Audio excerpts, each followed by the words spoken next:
Carlos sempre gostou de se isolar na natureza.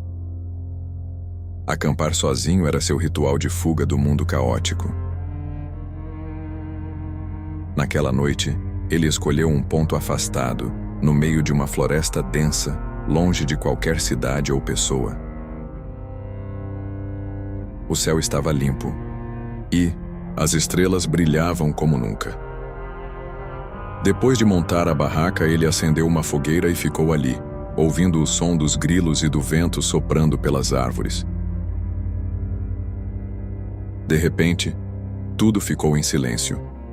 Nenhum inseto, nenhum animal. O único som era o estalo fraco da fogueira.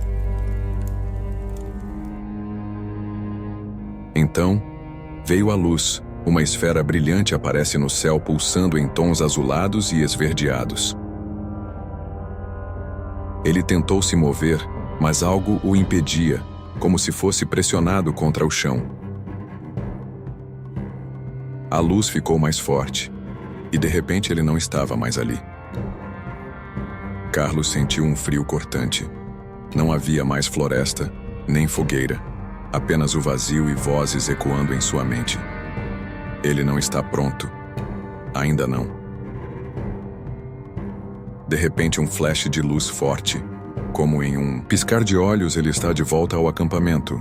A fogueira já quase apagada, como se tivessem se passado horas. Carlos, apressado, guarda suas coisas olhando para o céu. Ao longe, a esfera luminosa diminuindo lentamente no horizonte. Desde aquela noite, Carlos nunca mais foi o mesmo.